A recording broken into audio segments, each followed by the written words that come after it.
This is Brian. He's 11. He has just started primary 5. Brian loves to read, build things, and play football. He has been in school for 5 years. It will soon be time for Brian to show what he has learned, so he can progress to the next stage of his education journey. Brian's parents are worried, and Brian is beginning to feel the stress. What if he can't do as well as his family expects? What if his friends do better than he does? What if he can't get into the school he wants? His classmates are in the same boat. Usually, Brian would be spending his free time reading his favorite storybooks, tinkering with his robots, or going out with his family. But now he's spending more time at his desk studying.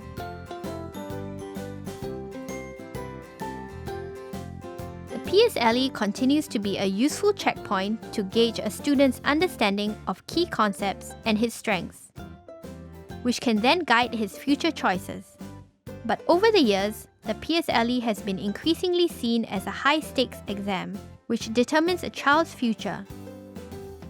This mindset is causing stress to our children. The PSLE scoring changes intend to reduce excessive competition and overemphasis on academic results. With these changes, Brian will have more time and space to build a strong foundation and pursue his interests. So, what's new? The current T-score system differentiates students finely.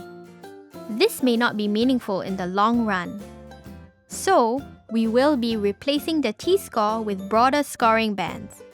For every subject, students will be assigned an achievement level, which spans a range of marks. AL1 is the highest level.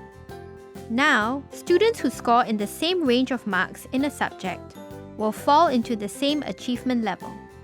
Now, whether Brian gets 92 or 100 marks in a subject, he will still be awarded the highest achievement level.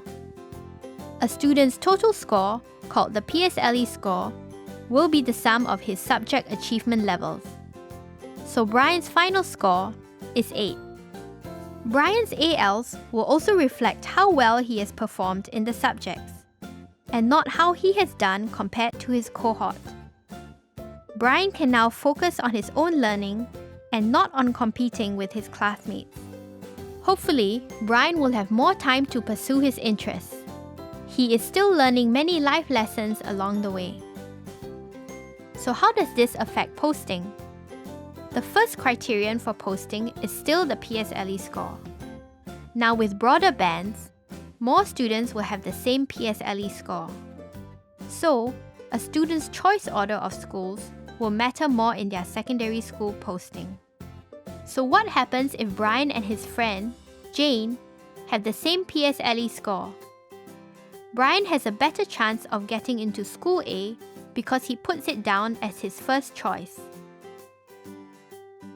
With this change, more parents and children may be encouraged to look beyond cutoff points to the unique programs being offered by the different secondary schools. There are some things that will stay the same. The new PSLE scoring will not affect the school curriculum. The same 4 subjects will be tested. The changes to PSLE scoring are another step in reducing overemphasis on academics and results. Over the years, we have introduced direct school admission, stopped naming the top scorers, stopped revealing the highest and lowest scores on result slips, released past PSLE papers to make exam standards and formats clearer to the public.